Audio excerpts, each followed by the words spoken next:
Cris, a gente vai ter uma entrevista agora sobre o Conselho de Ética lá da Câmara dos Deputados. Faz tempo que a gente não fala sobre esse assunto por aqui.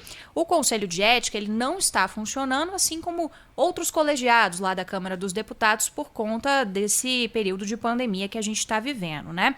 E aí, nessa semana, com todo o caso envolvendo a deputada federal Flor de Lis, que foi apontada como a mandante do crime do assassinato, né, na prática, do marido dela e não foi presa, se tem de volta um caso aí de bastante repercussão que pode ser tratado pelo Conselho de Ética da Câmara. Está em contato com a gente o deputado federal Cezinha de Madureira, do PSD aqui de São Paulo, que é vice-presidente do Conselho de Ética da Casa.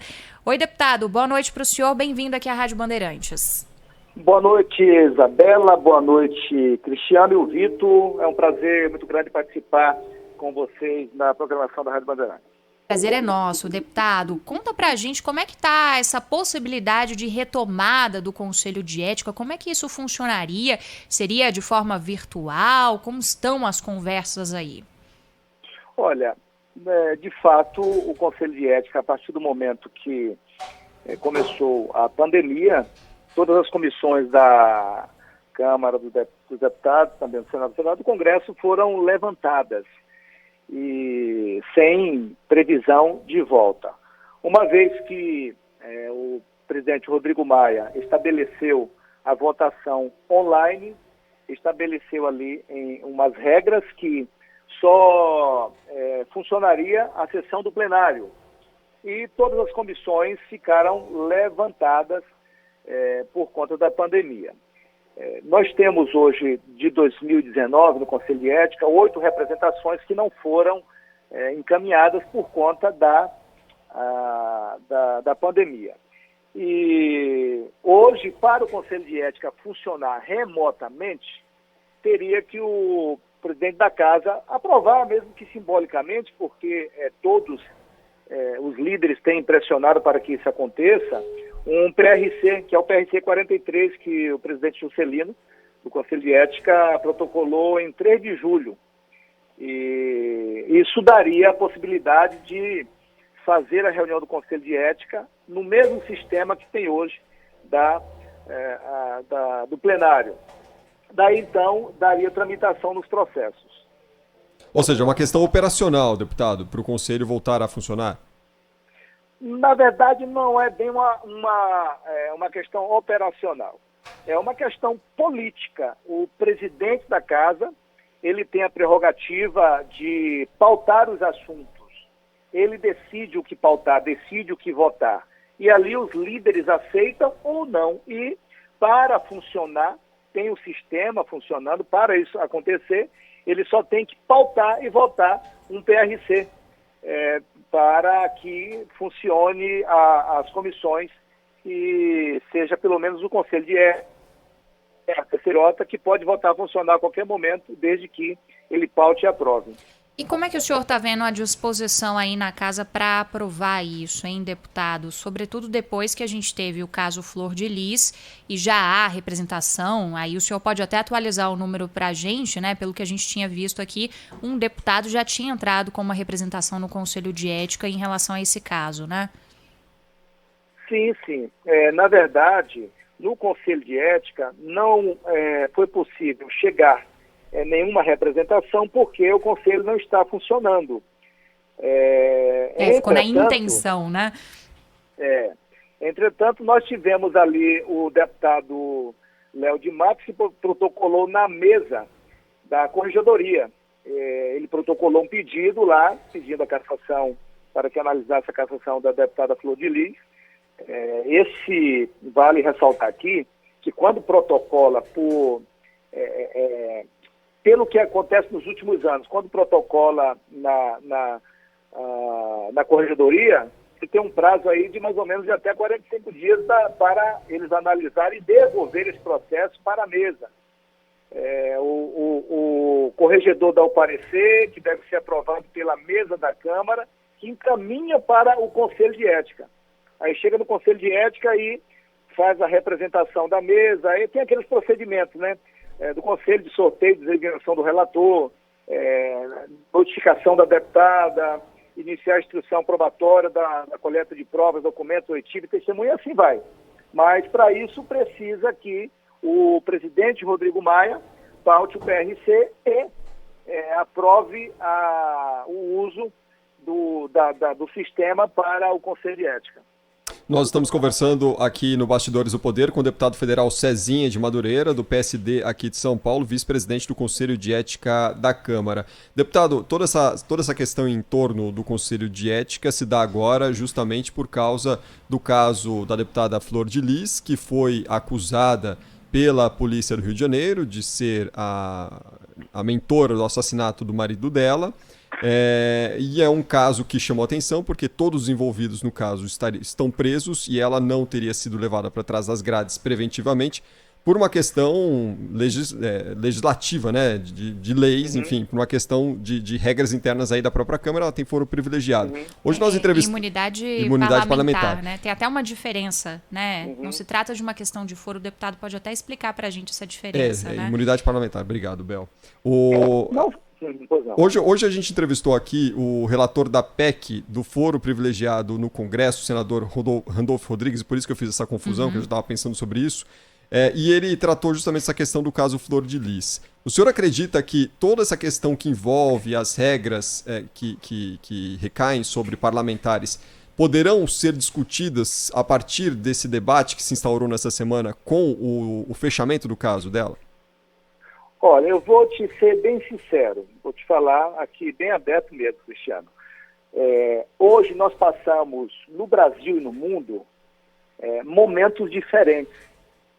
Nessas últimas eleições no Brasil, por exemplo, nós pudemos observar aí metade do Congresso sendo renovado. Significa que a população quer uma renovação. Nós tivemos nos 513 deputados, 249 novos deputados e desses 249, 146 nunca foram nem síndico de prédio, nunca foram vereador, nunca tiveram uma votação, o que quero dizer, corrigindo aí, entre aspas, síndico de prédio. Então, significa que a população quer uma renovação, eu vejo assim. E sendo assim, todo e qualquer, ou toda e qualquer seja a regra, ela é cabível de discussão, sim, é cabível de discussão, não que eu tenha que concordar ou outro tenha que concordar, cabe discussão, parlamento, discutir. É óbvio, vale lembrar que se nós temos uma regra hoje, não importa qual seja ela, é constitucional, nós temos que seguir o que a Constituição diz e os procedimentos que às vezes são regras internas têm que ser atendidos, porque nós vivemos por regras no parlamento e nos poderes. E se ultrapassar as regras que são delegadas ali, aprovadas, você está ultrapassando os limites da lei. Deputado, queria entender uma diferença técnica que eu acho que pode influenciar no tempo também desse processo na Câmara dos Deputados. Necessariamente é algo que precisa passar pelo Conselho de Ética da Câmara ou é algo que pode ser encaminhado pela mesa diretora direto para o plenário? Seria uma outra opção ao invés de reativar o Conselho de Ética?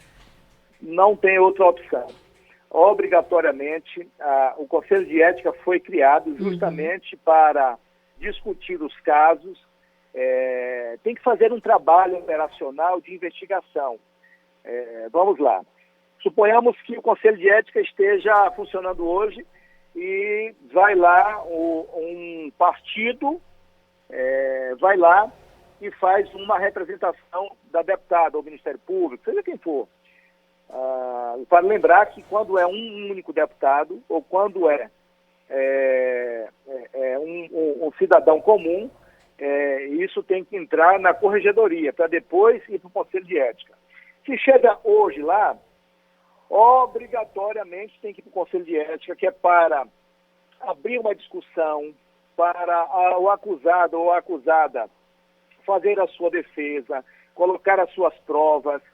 Tem prazo para isso, tem prazo constitucional, legal, que tem que ser feito, que tem que ser atendido, respeitado.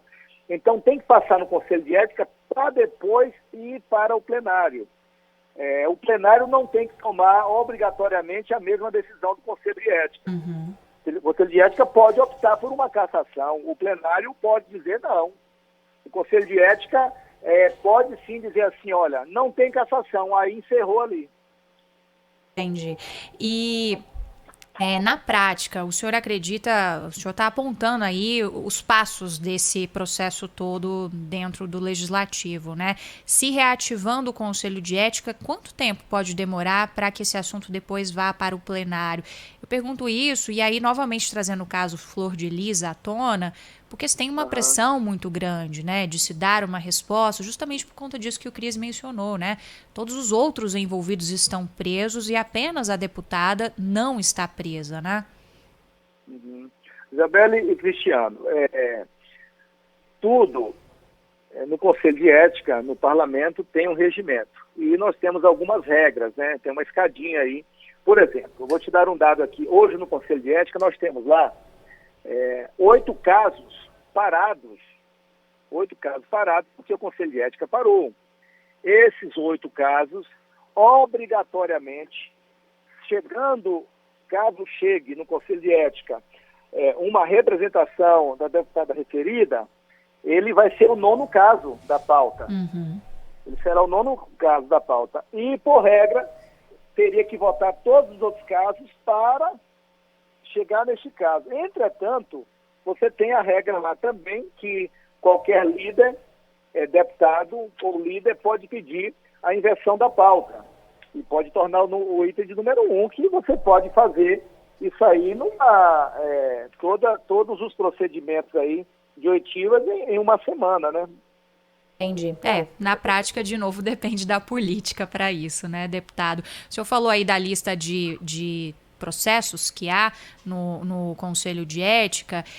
O funcionamento do Conselho, aliás, nesse ano todo, antes, inclusive, do período da pandemia, se tem algumas críticas em relação às atividades, né? Se demorou muito para a instauração das comissões de um modo geral, né, nessa nova legislatura. Como é que o senhor avalia, hein? Realmente, o Conselho, antes da pandemia, também estava a passos lentos? Está faltando um pouquinho mais de empenho em relação ao colegiado? O que o senhor acha? Não, o Conselho não estava a passos lentos, não. Nós tivemos um início de ano tumultuado. Todo mundo sabe, no Congresso, muitos parlamentares novos, muitas representações. Nós tivemos um recorde nos 18 anos de Conselho de Ética, um recorde muito alto de processos, muito alto mesmo de pedido, e tudo isso gera um trabalho. E os parlamentares que fazem parte do Conselho de Ética também fazem parte de outras comissões, também fazem parte do plenário. E eu presidi alguns casos, na maioria, os casos quase eu presidi, quase todos, e nós começávamos na terça-feira, quarta-feira a gente estava tentando finalizar uma pauta, não conseguia por conta das demandas. O deputado de uma comissão, aí abria a ordem do dia, muito trabalho, e acaba que tumultuou um pouco, porque não teve, não foi um ano atípico, nós tivemos muitos processos. Processo. Se você pegar com os outros anos aí, que teve um processo, 2 processos, você tem uma ideia, nós temos parado do ano passado 8. 8, eu não me recordo o número exato, que nós votamos no ano passado e finalizamos, mas foram mais de 10 processos. Ok. A gente conversou com o deputado Cezinha de Madureira, do PSD de São Paulo. Ele é o primeiro vice-presidente do Conselho de Ética da Câmara. Muito obrigada pela entrevista, pelos esclarecimentos aqui no Bastidores do Poder, deputado. Ótima noite para o senhor.